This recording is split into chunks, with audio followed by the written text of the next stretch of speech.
Norite sužinoti, kaip greitai rasti tą šviestuvą, kurį matėte vaizdo įraše.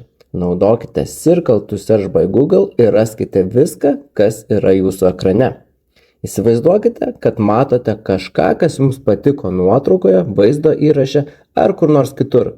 Laikykite kraštinį skydelį, kai Circle to Search aktyvuotas, apibrėžkite elementą ir peržiūrėti rezultatus. Taip pat galite įvesti papildomus duomenis paieškos viršuje. Taip pat lengva ieškoti ir muzikos. Aš naršau vaizdo įrašus ir galiu rasti dainą nekeisdamas programų. Laikykite krašto skydelį ir spustelkite dainos piktogramą. Ir štai daina rasta. Taip pat galite versti tekstus iš vaizdų. Pažiūrėkime pavyzdį iš šio Korėjos gatvės vaizdo. Aktyvuokite Circle to Search, laikydami nuspaudę krašto skydelį, spustelkite vertimo piktogramą ir viskas. Lengva, tiesa?